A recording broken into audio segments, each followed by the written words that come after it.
Bien, este, bueno, capaz que hacemos breve repaso para ver si no quedó, si no hay alguna duda y redondeamos el tema de apelación. Bueno, habrán visto que en el caso de las sentencias definitivas no debieran tener mayores problemas, ¿no? Porque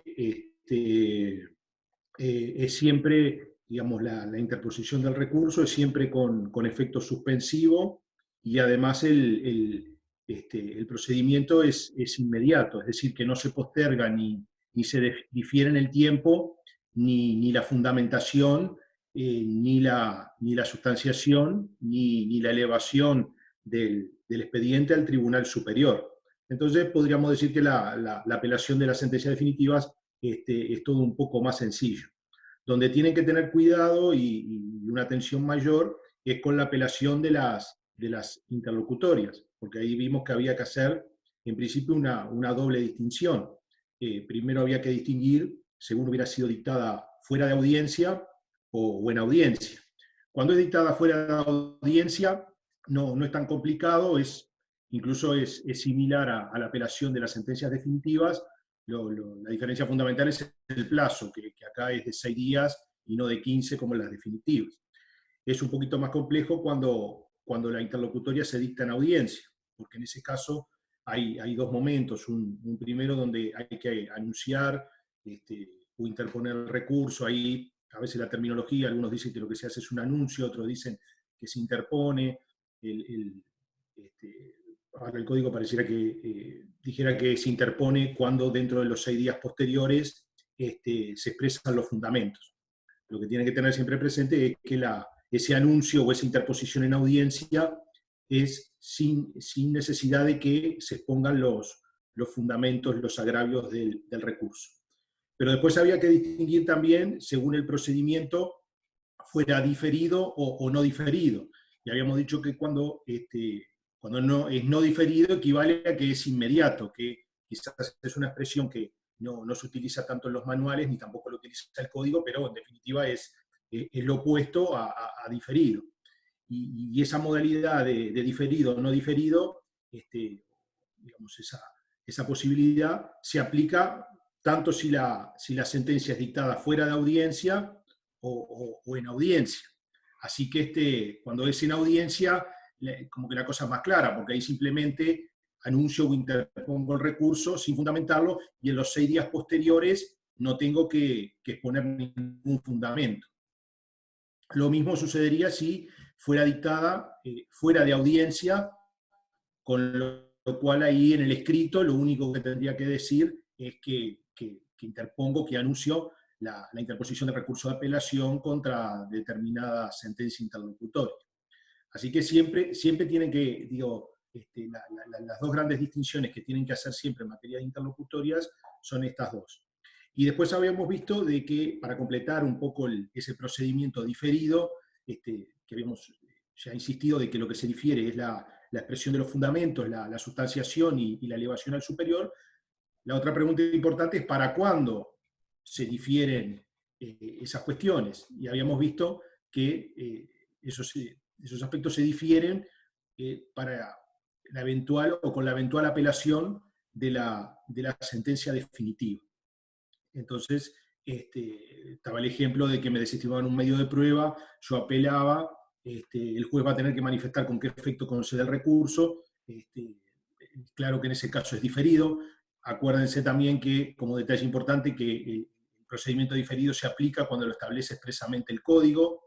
Porque la otra pregunta importante es, bueno, ¿y cómo sé cuándo el procedimiento es diferido?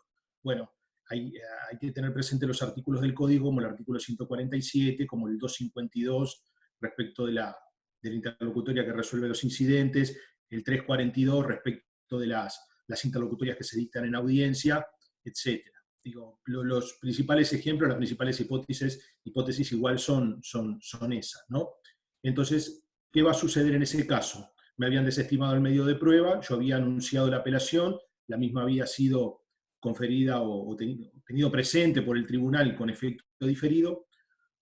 Si tengo agravios contra la sentencia definitiva, en oportunidad de apelar la sentencia definitiva y de exponer los agravios contra la sentencia definitiva, voy a tener que ahí exponer los agravios de esa apelación con procedimiento diferido que quedó ahí latente, diríamos, de alguna forma, ¿no?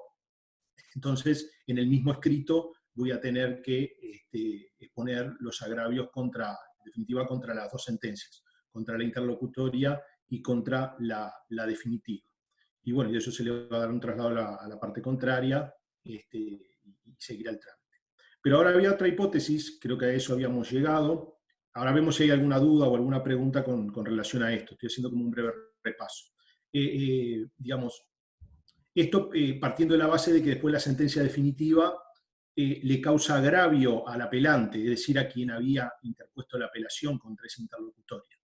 Pero, digamos, ahora en el código se prevé también la posibilidad de que la sentencia definitiva no cause agravio.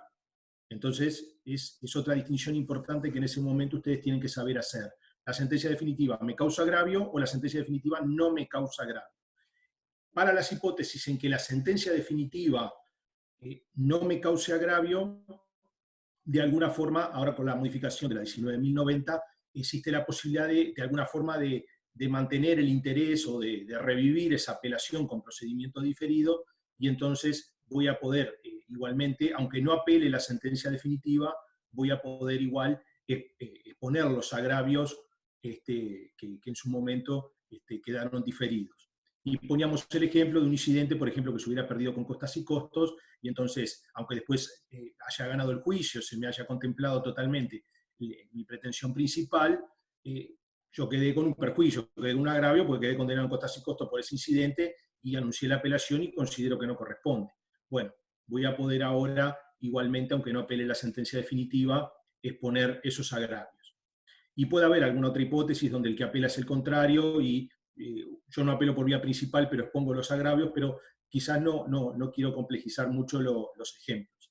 Capaz que ahora es momento, después de este breve y quizás rápido repaso, si alguien quedó con alguna duda de estos aspectos, y si no, vemos los otros detalles respecto al recurso de apelación que me parece que todavía no vimos y vale la pena comentar.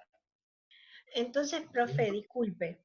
Entonces, yo puedo apelar sobre esa resolución, o sea, no la definitiva, sino la interlocutoria, y solo tengo que poner los agravios de la interlocutoria, no tengo que poner la de las definitivas porque en realidad no me hizo ningún agravio. Entonces, claro, exacto. De acuerdo, esa posibilidad existe. De acuerdo, lo que tienen que tener presente es lo que dice el literal tercero del 251, donde, digamos, primero regula la hipótesis donde tengo agravio contra la sentencia definitiva, pero después dice la parte que no tuviera agravios respecto de la sentencia definitiva, y ahí viene el tratamiento de esa segunda hipótesis, donde dependiendo de las circunstancias, digo, el ejemplo ese de las costas y costos es un ejemplo claro. Puede haber una hipótesis donde yo anuncié esa apelación diferida y después gano el juicio y me desentiendo del tema y ya no tengo interés en exponer los agravios contra esa, digamos, contra la interlocutoria, ¿no? que anuncié su apelación con procedimiento diferido. Eso habrá que verlo en cada caso concreto. Esta modificación se hizo pensando en algunas hipótesis que de alguna forma quedaban colgadas y que no tenían una solución adecuada, porque entonces después yo ganaba el juicio y esa apelación que había anunciado no estaba regulada esa posibilidad, estaba pensado la solución solo para los casos en que tenía agravio contra la sentencia definitiva, y se veía que eso no siempre era así, ¿no? Y entonces es por eso que se hizo esta modificación. perfecto. Y digo, con lo que explicamos, y tienen que leer el código también y tener en cuenta ese literal, ¿no? Permiso, Alejandro. Pero Sí, como muy bien les explicaba el profesor, y ustedes ya saben de cuando vimos actos procesales, los actos procesales de todas maneras tienen que tener utilidad. Si la parte venció en el juicio, ¿qué sentido tiene que pueda efectivizar una apelación diferida? Bueno, en lo que parece que estaba pensando la ley son esos casos donde, a pesar de haber ganado en lo principal, alguna decisión interlocutoria, por llamarla de alguna manera, sigue siendo de utilidad impugnarla. ejemplo muy bueno, el de Alejandro, el de que tengo una condena en costas y costos que todavía quiero pelear. Y el otro ejemplo es, bueno, en vía principal no lo hago, pero si el otro apela, cuando adhiero la apelación, efectivizo la diferida, cosa que ya se podía hacer antes, en realidad. Este, eh, perdón, cosa que antes le podrían decir que no se podía hacer porque en realidad usted no tenía agravio contra la sentencia principal. Hoy Claro. parecería ser, porque no está claro en la letra de la ley, que ni siquiera habla de la hipótesis de adhesión, que yo podría adherir para efectivizar la impugnación, por ejemplo, por el rechazo de una prueba que quiero que el Tribunal de Apelaciones considere. Y en ese sentido sigue habiendo utilidad. Este, pero bueno, la ley es parca al respecto y parecería estar pensando en lo primero. Me, me marea Sí, un poco, no sé por qué. La vía principal es cuando yo soy la que apelo y, la otra persona se adhiere.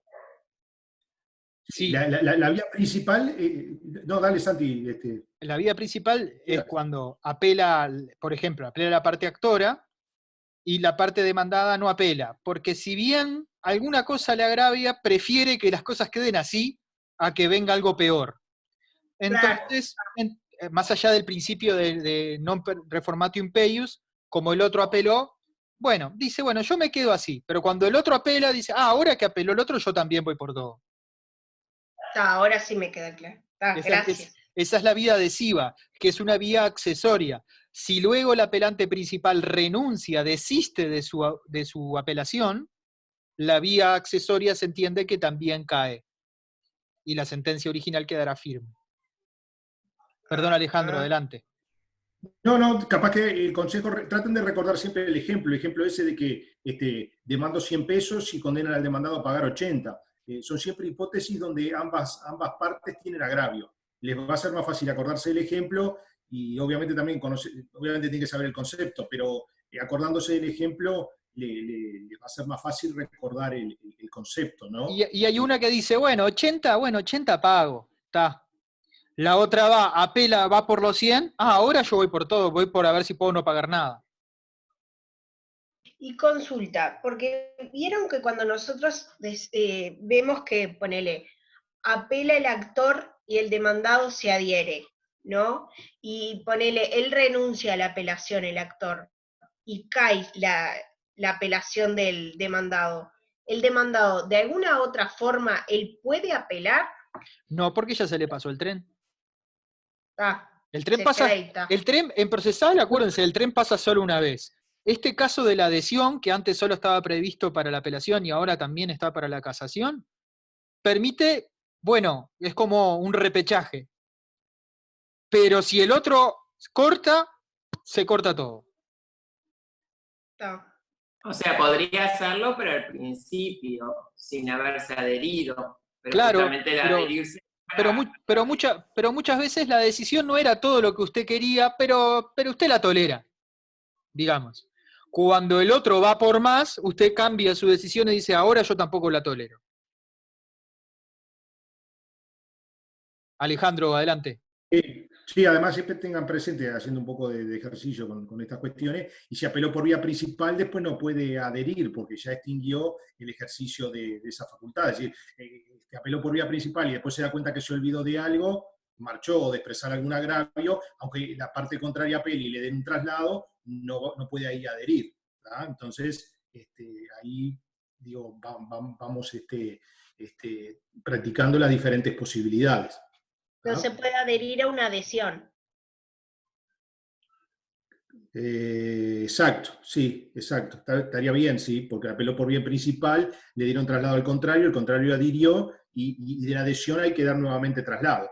Ahí lo que podrá, de la adhesión a la apelación, lo que podrá hacer es evacuar el traslado, salvo algún caso, se me está ocurriendo ahora, pero para no complicarla, que todavía esté en plazo para hacerlo por vía principal. Claro, digo, lleguemos hasta un punto para no complejizarlo tanto y que terminen mareándose. O sea, acuérdense, es un tren solo que pasa. Y hay un caso raro, dos casos raros, que es el de la apelación y la casación, donde el otro se puede adherir. Pero pero no hay una segunda vuelta después para el otro. No, es una vez. Profesor, y una consulta que nos quedó la otra vez ahí medio...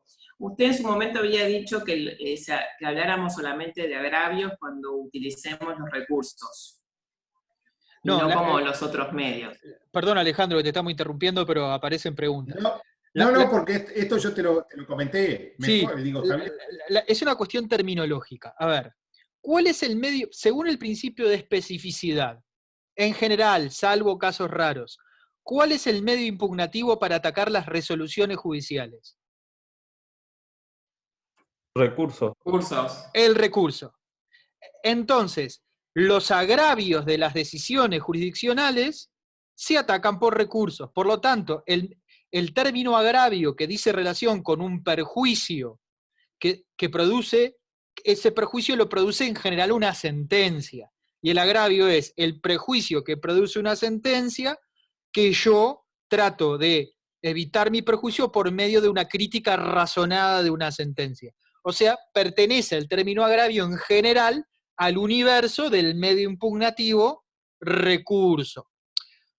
Nunca vamos a poder hablar de agravio si el medio impugnativo del que estamos hablando es contestación, porque ahí estamos atacando una demanda, no estamos atacando una resolución judicial. O si el medio impugnativo es excepción, en el sentido de excepción previa, no en el sentido de excepción del juicio monitorio. Pero a veces, entonces eso es lo que yo traté de explicarles la otra vez, de pronto no fui claro. Pero a veces hay casos raros donde se está atacando una resolución judicial por medio de algo que no es un recurso.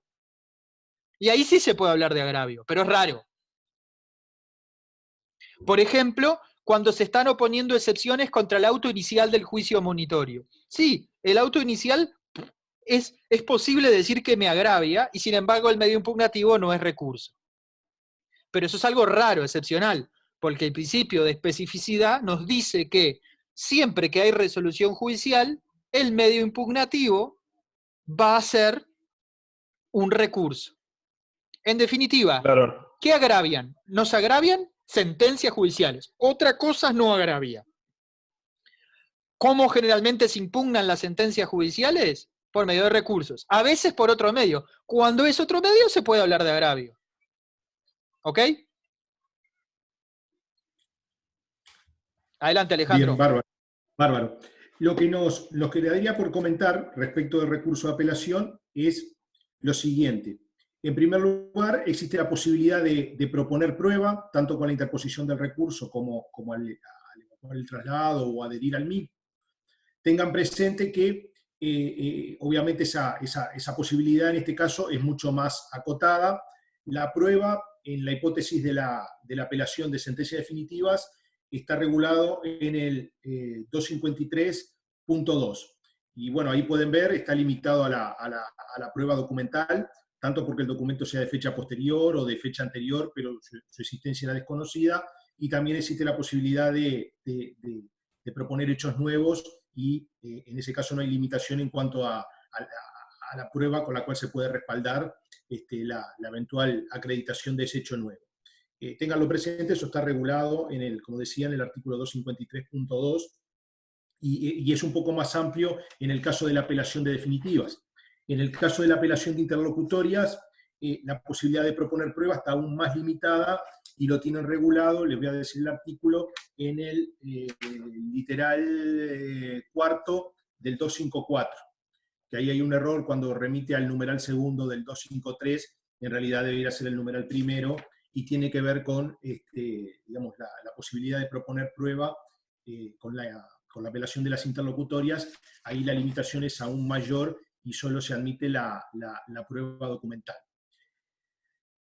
Otro aspecto que es importante comentarles son ahora una serie de reglas.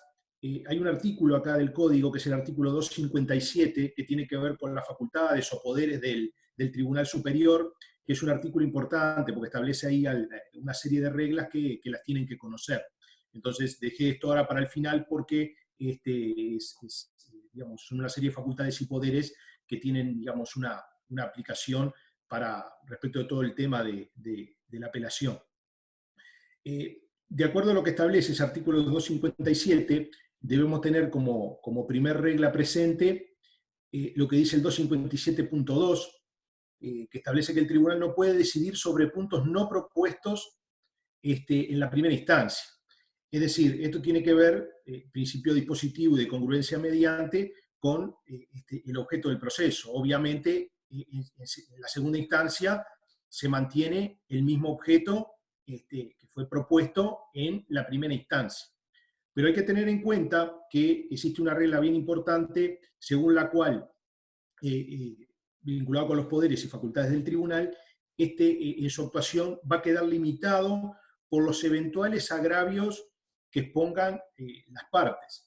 Con lo cual, digamos, el objeto de la segunda instancia puede quedar aún más acotado. Es una regla que con una expresión en latín pueden encontrar que se llama tanto de volutum cuanto de appellatum, pero en definitiva me parece mejor traducírselos y atender al concepto, ¿no? Es decir, el tribunal va a tener la posibilidad de revisar la sentencia solo en la medida de los agravios expuestos por los interesados. Entonces, de esta forma, lo que podemos decir es que la segunda instancia no se puede interpretar nunca como un nuevo juicio, como un nuevo proceso. Es decir, lo que no propuse en la primera instancia, por negligencia, porque no tenía interés o por no me di cuenta, lo que fuera, no lo puedo proponer ahora en segunda instancia. Es decir, el objeto del proceso se mantiene, pero además el tribunal va a estar limitado en su actuación a los agravios que hubieran expuesto las partes o interesados. En todas aquellas cuestiones que no se plantea ningún agravio, digamos, equivale a decir que la sentencia de primera instancia fue consentida. Sí, ya vemos. Lo único que quiero decirles es eso, en cuanto al objeto del proceso, tiene únicamente como excepción lo que dice el 257.2, no obstante, deberá resolver intereses, daños y perjuicios y otras cuestiones derivadas de hechos posteriores a la sentencia de primera instancia. Esto tiene una explicación lógica, razonable, es decir, evitar que el interesado tenga que promover un nuevo juicio por algún daño o alguna, lo que sería alguna crecida, intereses, etcétera, producido con posterioridad a la primera instancia y que además sean consecuencias del objeto inicialmente propuesto, ¿no? Es decir, no, para hacer, que lo entiendan con claridad, no puedo venir a proponer algo que me olvidé oportunamente, ¿no? Por ejemplo, Sí. cuando terminó la primera instancia le habían cortado la pierna hasta el tobillo. Y después, en la segunda instancia, cuando están por apelar, porque ese es otro problema, cuando se puede hacer valer eso, cuando están por apelar resulta que le cortan la otra pierna. Entonces los daños son mayores, los puede hacer valer en segunda instancia. Pero la causa original es la misma. Creo que te preguntaba Alicia de Acuña algo, Alejandro. Sí, por eso, sí. ¿Me escucha? Sí. Lo que yo iba a decir era que si bien, o sea, no se puede modificar el objeto, las partes, la interesada, pienso, o sea, por lo que entendí de ese artículo, que puede reafirmar lo que dijo en primera instancia. O sea, argumentar más. Sí, de eso no hay duda. Incluso podrían, hasta en lo que es la argumentación jurídica, podrían mejorar, perfeccionar o abundar más en la argumentación jurídica, siempre y cuando, obviamente, no se modifiquen los hechos y no se modifique, esto ya es un poquito más complejo, la calificación o imputación jurídica. Es decir, no puedo cambiar radicalmente los motivos del reclamo, pero sí puedo, me parece que es la expresión con la cual puede quedar claro, mejorar mi argumentación jurídica.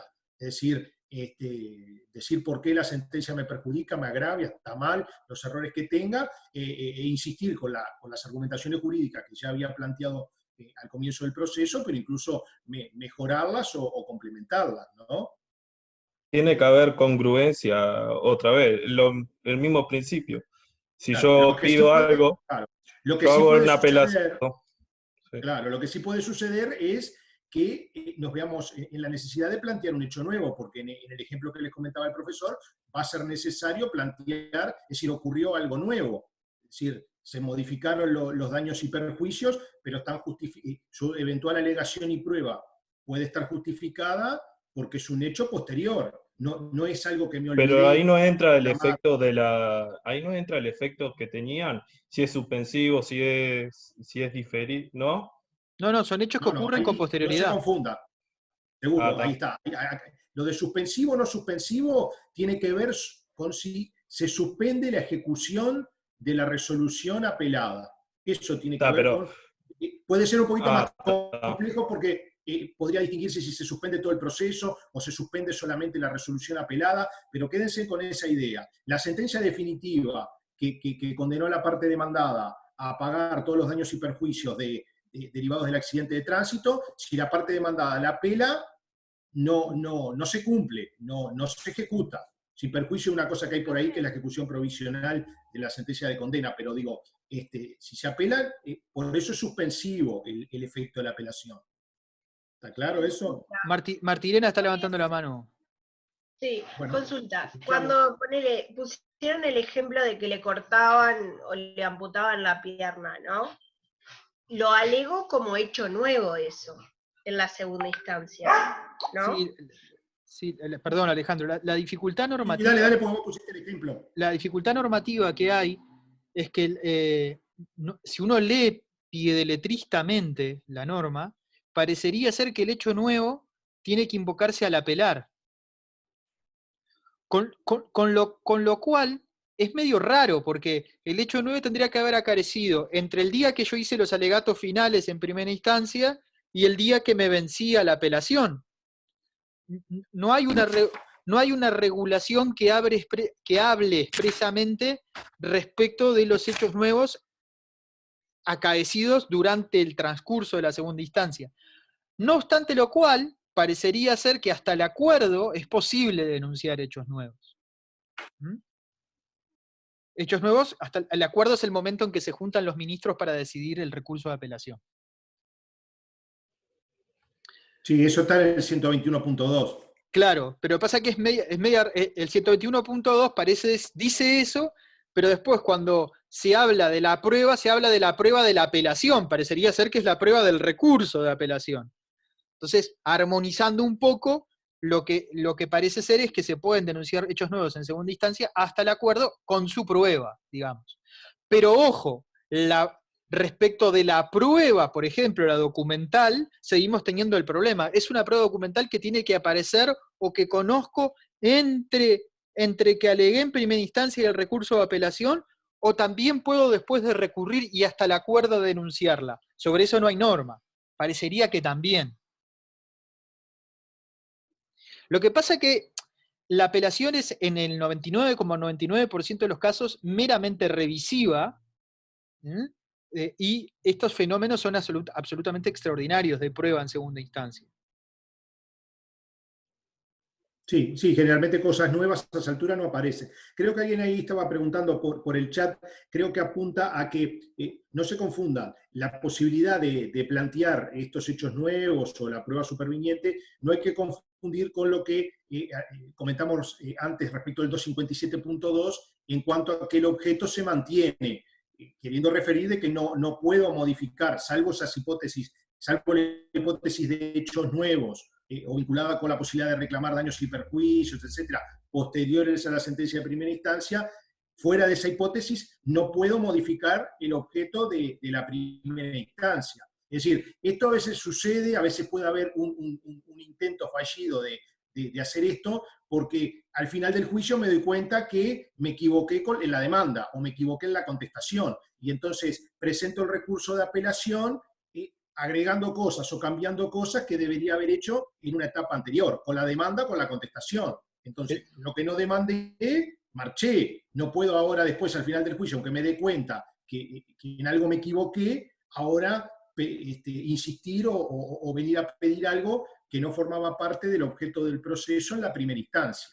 No confundan con esto de ampliar los daños y perjuicios o que surja un hecho nuevo porque la víctima del accidente que estaba lesionado ahora falleció. Y entonces se podría modificar el daño moral, porque quienes están reclamando ahora no tienen un fallecido, tienen un lesionado, tienen un fallecido.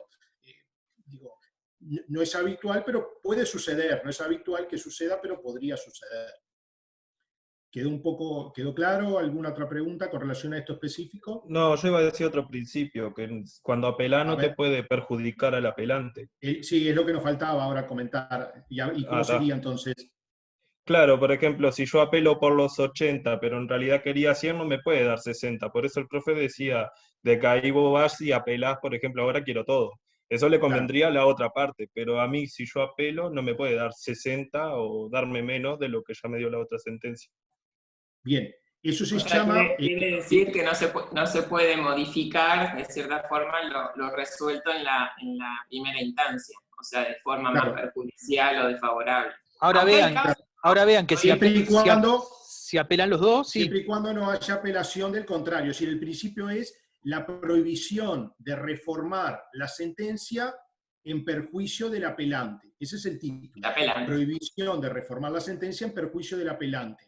Siempre y cuando no haya habido apelación contraria, ¿no? Apelación o adhesión a la apelación contraria. Entonces, en ese ejemplo de que se condena a pagar 80 pesos,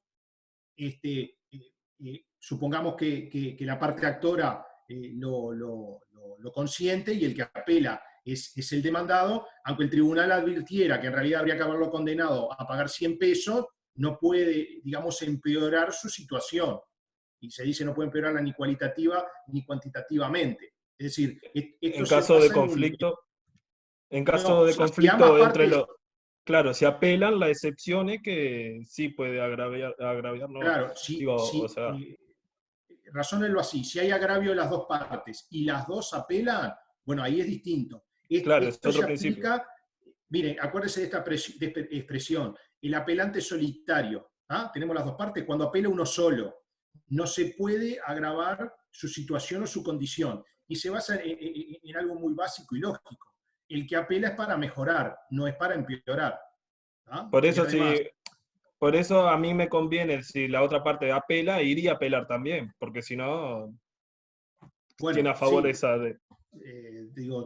sí. Lo tiene a favor, si no le da 100, por eso el profe decía, Claro, bueno, sí, está, ahora voy. salvo que de repente no me dieron la razón en algo, que estuvieron bien en no dármelo, y yo para no fastidiar no apelo, porque capaz que en el ejemplo ese que reclamé 100 pesos y me dieron 80, es porque, bueno, porque en realidad tenía derecho a cobrar 80 y bueno, y entonces para no andar fastidiando ni adhiero ni, digamos, dejo que apele solo la parte contraria y bueno, está, y simplemente contesto el recurso. Porque Una además, duda, esa profe. regla, porque si usted apela y es consciente de su sin razón, va a recibir condenaciones procesales. Entonces, ojo, no es que siempre, yo mido, se hace una evaluación. De vuelta lo mismo del otro día. Sí. Tener una estrategia. Martirena, ¿Cuáles Ahora- serían las condenaciones procesales? vamos a tener un módulo de costas y costos al final de la clase, que son a pagar los honorarios de la otra parte y a pagar los gastos de la otra parte cuando uno litigó con conciencia de su sin razón o con Está. malicia. Ahora si apelo solo y realmente me modifica, no se aplica la regla por algún error, ahí tengo recurso de casación, ¿no? perdón, no, sí, Si apelo sola, de forma solitaria, y realmente no aplicó la regla, o sea, no me aplicaron la regla, me hicieron un perjuicio, ahí la forma que tengo es el recurso de casación. sí, pero ahí va a haber que ver porque de repente, si estamos, por ejemplo, en una hipótesis de sentencia doblemente confirmatoria, ahora después vamos a ver si podemos comentar algo de casación, no es casable la sentencia. Es decir, porque la casación ha ido teniendo modificaciones que cada vez su campo de aplicación es más acotado, ¿no? La apelabilidad es de regla, salvo excepciones, la casación es al revés, la casación tiene prohibiciones muy grandes. Y bueno, y esto último que dijimos de la provisión de reforma en perjuicio de lo que les dije el apelante solitario está en el 257.1 para que lo tengan ubicado. Y por último, lo último relevante que correspondería comentar es que con el recurso de apelación existe la posibilidad no solo de que se haya reclamado la revocación o modificación de la sentencia por determinados agravios, sino también la nulidad. Y la hipótesis de que el tribunal de segunda instancia declare nulo total o parcialmente el proceso es una posibilidad. Lo concreto que hoy con la modificación actual lo que tienen que saber es que solo en ese caso de que declare nulo el proceso es que se produce una cosa que se llama el reenvío, es decir, en ese caso no, el tribunal no dicta una nueva sentencia resolviendo el fondo del asunto. Esta posible hipótesis está regulada en el 257.5, ¿no?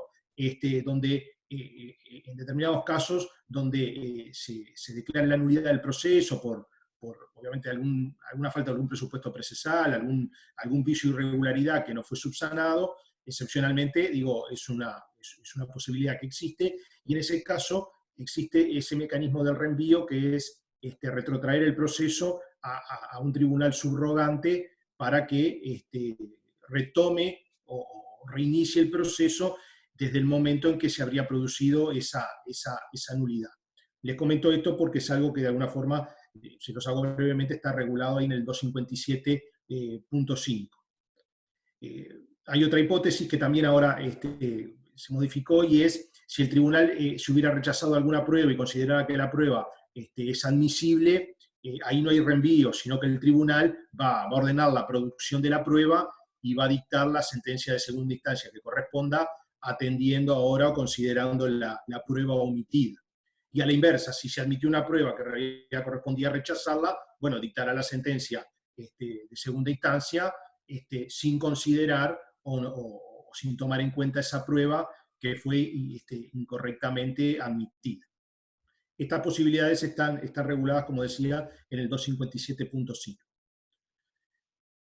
No sé si hay alguna otra duda. Me parece, digamos, que con esto cubrimos lo indispensable. Está el tema, Alejandro, si puede de oficio o no declarar la nulidad, ¿te acordás?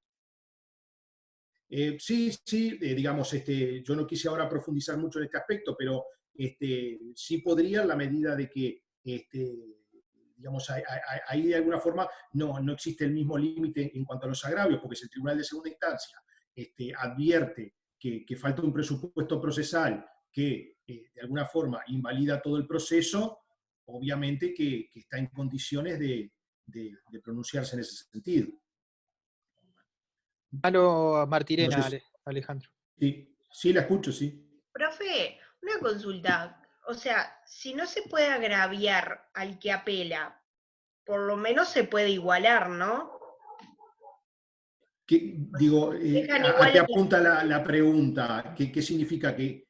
Porque si no hay agravio, no habría interés en apelar. Creo que hay un uso ahí promiscuo del lenguaje por Martirena. Puede ser. Si el tribunal no puede perjudicar, el que se agravia es la parte. El tribunal puede agraviar un tribunal agravia si está loco y la insulta en una sentencia, digamos.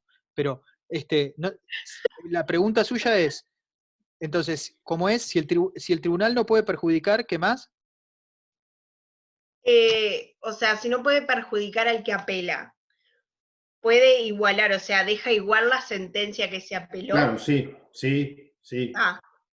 Sí, eso. No, incluso el tribunal podría decir, incidentalmente, yo pienso todo esto, pero no puedo, porque el otro no apeló. Eso iba a decir, al menos que el otro apele. Claro, si la otra persona apela, ahí sí. Se va a poder. Pero ¿vale algún principio cuando las dos personas apelan, la actora y la demandada? Lo que pasa es que cuando las dos apelan y apelan por el todo... Hay que ver los agravios. Claro, hay que ver los agravios. Pero imaginemos un caso del mundo ideal donde las dos apelan y las dos apelan por el todo. ¿No? Entonces, obviamente que amparar a uno es perjudicar al otro, amparar al otro es perjudicar al uno. Entonces ese principio no puede regir. Ahí me queda una duda, pero capaz que me queda un poco por leer. Pero si no, en caso de ser adhesión, es una apelación sola, pero no importaba, no era lo mismo, ¿no? Era solo por el cuestión de plazo. No Porque entiendo. ahí me enredé un poco. Yo me enredé un poco con el tema de si es adhesión, están apelando los dos, pero con una apelación. Sí, en la adhesión apela, supongamos, apela a una de las partes por vía principal. Sí. Y la otra parte se quedó quieta, se quedó a la expectativa, porque si bien la sentencia le causaba algún agravio, no era un agravio de gran dimensión, era un agravio leve. El ejemplo ese donde reclamé 100 y me dieron 80. Y bueno, me conformo con los 80 y no me vale la pena, es decir, analizado desde la posición del interesado, no me vale la pena apelar por los 20 restantes, porque de repente la apelación, el trámite de la segunda instancia, insume 6 meses, 8 meses o un año, y como tiene efecto suspensivo, sigo esperando. Ahora, al ver que el contrario apela, ¿sí? y al darme traslado, ahí es que adhiero. Entonces, sí, cuando hay adhesión, la regla es que, digamos, apelación por vía principal, hubo una sola y es la del contrario, al adherente, ¿no? ¿Está claro? Y de esa adhesión se le da traslado a la parte contraria, como si fuera un juego de ping-pong, ¿no? Es decir, ante lo que plantea uno, se le da traslado al otro y viceversa. Claro, pasa que el conflicto lo tengo yo un poco con la adhesión, entonces se me complica un poco el tema de la insistiendo adhesión, con el es ejemplo, capaz que el llevarlo. ejemplo tiene que ser un ejemplo donde ambas partes tienen agravio. Esto después podría ser más complejo porque vieron que puede haber diferentes partes con intereses contrapuestos, eso que dice el código. Quédense con los ejemplos fáciles donde hay un actor y un demandado. Y entonces ambos tienen agravio. Si hay una parte que tiene cero agravio, porque la demanda se le amparó absoluta y totalmente, ni va a poder apelar por vía principal, ni va a poder apelar por la vía de la adhesión, porque digo, no tiene ningún agravio para exponer. Ahora, si yo reclamé 100 y me dieron 99, bueno, aunque sea un peso, puedo adherir, porque un agravio tengo. Digo, razónenlo de esa forma. ¿Alguna otra duda? Bueno, Gracias. quizás en unos 10 minutos, hasta llegar un poquito antes de las 7, les comentamos algo de casación y por lo menos para que se queden con una idea y ustedes lo puedan seguir estudiando y seguimos el viernes. Yo solo quería En el meter caso del recurso, un bocadillo nomás, Alejandro, sí. que no sé si lo vieron, y claro, a veces el tiempo es tirano en esto, como dicen los presentadores de televisión. Hay otra cuestión en la apelación, sobre todo si leen naval, que se pueden llegar a confundir, que también se le llama efecto de la apelación, pero que no tiene nada que ver con el efecto diferido, no suspensivo y suspensivo, que es un efecto que dice relación con el alcance subjetivo de la apelación, es decir, a quienes alcanza lo decidido en un recurso de apelación, que es lo que se llama el efecto comunicante de la apelación. Para esto tienen que leer los artículos de apelación y volver a releer el régimen del litisconsorcio facultativo y necesario. Ustedes recuerden que los actos de los liticonsorcios necesarios, de los liticonsortes necesarios, aquellos que tenían que estar sí o sí en el proceso todos para que el proceso se pudiera trabar, benefician a los demás litisconsortes, lo dice el 46. Y el 46 lo dice para los recursos, dice, en este caso, los recursos y demás situaciones procesales de cada uno favorecerán a los demás. Sin embargo, los actos que impliquen disposición del derecho solo tendrán eficacia si emanan de todos los litisconsortes. Entonces, es posible que un recurso de apelación interpuesto solo por un litisconsorte necesario, si tiene éxito, favorezca a otro que no apeló y había consentido la sentencia. Ejemplo rápido. A demanda a B y C por una deuda de la que son deudores solidarios. Los condenan a B y C en primera instancia. En segunda instancia, B apela y C no, deja vencer. En segunda instancia, amparan la apelación de B y dicen que no hay deuda. Pero no que no hay deuda de B, dicen que no había deuda, que no había obligación. Por ejemplo, porque A era incapaz. En ese caso, C se ve beneficiado. La sentencia también le va a alcanzar a E. Si A después quisiera ejecutar la sentencia contra C, se diría, no, cosa juzgada que me favorece por el efecto comunicante de los recursos en el caso de los liticonsortes necesarios. Se los digo porque están en el libro de Aval y puede haber alguna confusión con los demás efectos. No es algo un poquito más elevado de lo que generalmente se ve en el grado, pero como en el libro está, pueden llegar a confundirse, y no te quito más tiempo, Alejandro. No, quizás aprovechamos y también, porque a veces entre nosotros conversamos temas que están en los manuales y ahora incluso con este sistema de enseñanza que es más complejo, van a ver también ahí en el tomo quinto, digamos, desarrollado comentarios sobre una teoría de los agravios eventuales, que bueno, si alguien quiere leerlo y después surge una duda, pero nos pareció que iba a complejizar demasiado la clase y capaz que lo mejor es que quede claro lo fundamental, lo esencial. El tema ese de los agravios eventuales es un tema bastante complejo. Lo concreto que es la regla general es que tiene que, ustedes siempre van a escuchar que tiene que haber un agravio actual para apelar, pero digamos, no obstante ello, se desarrolla esa teoría. Hay algún comentario digamos, en ese capítulo del libro, entonces es algo que preferimos ahora no comentar para no complejizar, porque el tema de la apelación podemos empezar a entrar a ejemplos mucho más sofisticados y complejos, pero estamos tratando de evitarlos deliberadamente, por decirlo de alguna forma. Quizás nos queden unos minutos para, ¿te parece, Alejandro, alguna cuestión general de casación? En el caso de la casación, vamos a estar también ante un acto procesal que realiza una parte o un interesado, y en este caso lo que se va a pretender es que la Suprema Corte de Justicia anule una sentencia por existir una errónea infracción en el derecho. Entonces, ¿cuáles son digamos, los requisitos o características principales en este caso de este recurso? El recurso procede contra sentencias definitivas o sentencias interlocutorias con fuerza de definitiva. ¿Vieron? Ya cambia, digo, acá no procede el recurso contra las interlocutorias simples. Así que procede contra definitivas e interlocutorias con fuerza de definitiva. Tiene que tratarse de una sentencia dictada en segunda instancia. Esa sentencia dictada en segunda instancia puede haber sido dictada por un tribunal de apelaciones o por un juzgado letrado que actuó en segunda instancia respecto de una apelación de un juzgado de paz. Tiene que ser también una hipótesis en donde no está excluido o no está establecida la inadmisibilidad del recurso. ¿Vieron lo que hace unos minutos comentamos?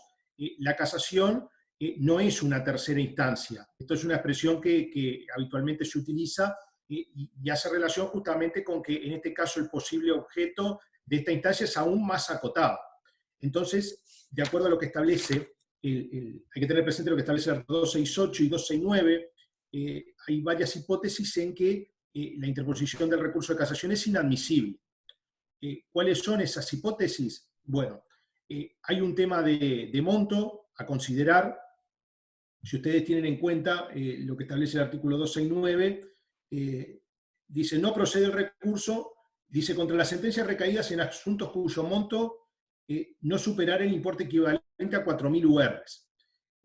¿Cómo se analiza o cómo se evalúa el monto del asunto? Es de acuerdo al monto del asunto que queda fijado en la demanda. ¿Se acuerdan que de acuerdo al artículo 117, bueno, lo vimos porque la demanda y sus requisitos se ve posteriormente, pero de alguna forma de la demanda va a surgir lo que se llama la estimación o el valor de la causa.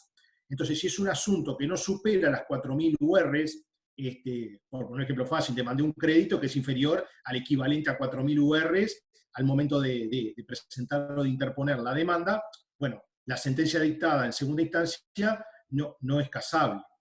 Esto del monto puede ser una cuestión que sea discutible, ¿no? Porque se establece un monto, bueno, pero claramente apunta a que sería imposible que la Corte conociera y juzgara en todos los asuntos sin importar el monto, ¿no? Porque sería una avalancha de eventuales recursos que no estaría la Suprema Corte de Justicia en condiciones de atender. Entonces, bueno, sí. Que el monto cambia cuando es una demanda por una entidad estatal hasta Cuando no es del Estado, es de 4.000. Ahora vamos a eso, ahí está. Entonces, hay una regla general que establece un límite de monto, 4.000 URs. Si es menos de 4.000 URs, no es admisible el recurso de casación. Después hay una hipótesis especial que es cuando se trata, como dice el 268, un juicio contra Estado, gobiernos departamentales, entes autónomos o servicios descentralizados. Ahí se establece un límite de 6.000 unidades reajustables. Esto ahora da lugar a dos interpretaciones distintas. Una primera interpretación es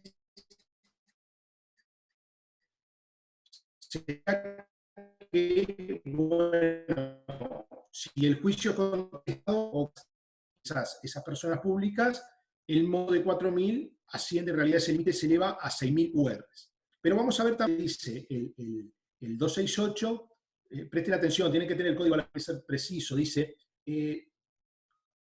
tampoco procederá cuando la sentencia de segunda instancia confirme en todo y sin discordia a la de primera instancia.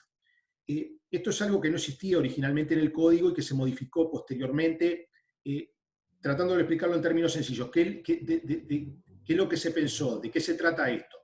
Lo que se buscó es que si en la sentencia de segunda instancia confirma sin discordia, es decir, llega a la misma conclusión que la sentencia de primera instancia, esas cuestiones que ya fueron confirmadas o resueltas de idéntica forma en ambas instancias, ya existe el impedimento de discutirlas en casación.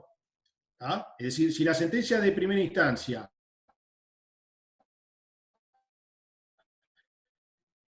condena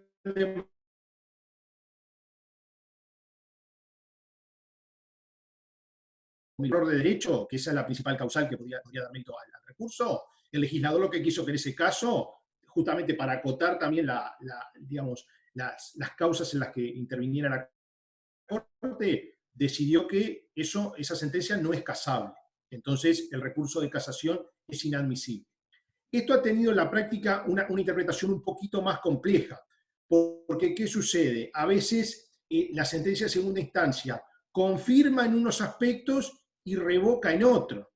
Entonces, lo concreto, esto, porque ha sido posición de la Corte Permanente, se los comento, lo que se ha interpretado es que en aquellos aspectos que son confirmados en segunda instancia, es decir, es posible dividir o fraccionar la sentencia. Aquellos aspectos que son confirmados en segunda instancia no se discuten más. Y sí existiría la posibilidad de discutir aquellas cuestiones que no tuvieron una doble sentencia confirmatoria sin discordia. Esto, por ejemplo, puede pasar en un reclamo laboral. Hay determinado aspecto del reclamo, la sentencia de primera instancia y segunda instancia coinciden, lo resuelven de la misma forma. Bueno, aunque en el global estemos en un asunto, supongamos, superior a 4.000 URs, no sería admisible la casación. Y sí sería admisible si alguna cuestión fue resuelta de una forma en primera instancia y de una forma distinta en segunda instancia. Pero si el error es de derecho, por ejemplo, y yo reclamé, ¿cuándo importa el valor del número de lo que yo voy? El valor del número importa siempre, porque si la sentencia de segunda instancia, vamos a poner el ejemplo fácil, volvemos al ejemplo fácil, es confirmatoria de la de primera, sin discordia, aunque uno lea la sentencia y diga, no, acá hay un error de derecho, se equivocó el de primera instancia, se equivocó el de segunda instancia, la casación no es admisible. Lo que pasa es que el legislador lo que está razonando es, si la sentencia de segunda instancia es idéntica a la de primera, piénselo de esa forma, lo más probable es que no haya mérito para interponer la casación. Sí, podría haber pasado que se equivocaron los dos. Se equivocó el juez letrado de primera instancia y se equivocó el Tribunal de Apelaciones con el voto de los 3 ministros. Se equivocaron 4 jueces, en definitiva. Y sí, puede pasar. Claro, puede pero no es derecho, pero es más no improbable. Es nada barato. No es nada barato presentar una casación tampoco, ¿no? Pero sí, digo, no, por ejemplo... Sí, pero no, miren que a veces no es tanto, no porque sea barato o caro, sino que generalmente los asuntos que pueden llegar en casación, generalmente, digo, con esto que estamos analizando del monto, tienen una dimensión económica importante. Lo otro que ha querido el legislador, que una discusión por 10.000 pesos no llegue en casación. Alguien podrá decir, bueno, pero es injusto, porque fíjese que si hay un disparate jurídico, igual debiera ser admisible el recurso. Bueno, por todo lo que le vengo explicando, agotado.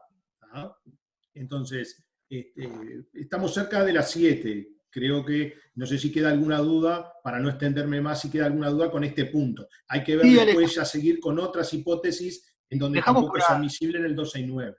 Dejamos por acá. Parece, sí. Dejamos por acá, Alejandro. Muchas gracias a todos. Muchas gracias, Alejandro. El viernes seguimos con casación. Y bueno, veremos si nos da el tiempo para ya encarar revisión y los recursos de queja, lo que no creo, pero sí vamos a terminar casación. Así que nos vemos el viernes. Seguramente mañana ya van a estar subidos los resultados de la tercera actividad. ¿Estamos? Muchas gracias, bien, Alejandro. Gracias a ustedes. Gracias. Hasta luego, chau, chau. Hasta luego.